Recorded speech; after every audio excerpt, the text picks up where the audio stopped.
కోపంతో నిన్ను చూసే వాళ్ళకి నీ పశ్చాత్తాపంతో పనిలేదు.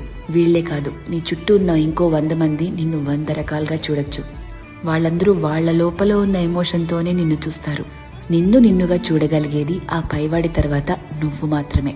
ఎప్పుడైతే నువ్వు నీలో ఉన్న తప్పులు, ఒప్పులు, మంచి చెడు, నీలో కోపాలు, నువ్వు చేసే మోసాలు, నీలో మార్పులు, నువ్వు పడే పశ్చాత్తాపాలు, నీ చుట్టూ బాధ్యతలు, నీ ఆశలు, వాటికై నీ కష్టాలు, దేవుడిచ్చిన లోపాలు, నీ ప్రయత్నాలు, ఇలా ఎదుటి వాళ్ళని జడ్జ్ చేయడానికి మనం వెతుకుతూ ఉంటామే, వాటన్నిటి ద్వారా నిన్ను నువ్వు చూసుకోగలిగితే ఎలా అన్బయాస్డ్ గా, లాయర్లా కాదు జడ్జి లాగా, అప్పుడు నువ్వేంటో నీకు అర్థమవుతుంది కదా.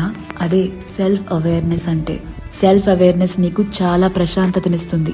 ర్యాండమ్ గా ఎవరిని ఏమీ అనలేవు, ఎందుకంటే నీకు తెలుసు ఎవరి తుఫాన్లు వాళ్లకుంటాయి లోపల అని. ఒకరిని జడ్జ్ చేయటం చాలా ఈజీ అబ్బా, కానీ నిన్ను నువ్వు జడ్జ్ చేసుకోగలిగితే personal growth, peace of mind అన్నీ దొరుకుతాయి. అందుకే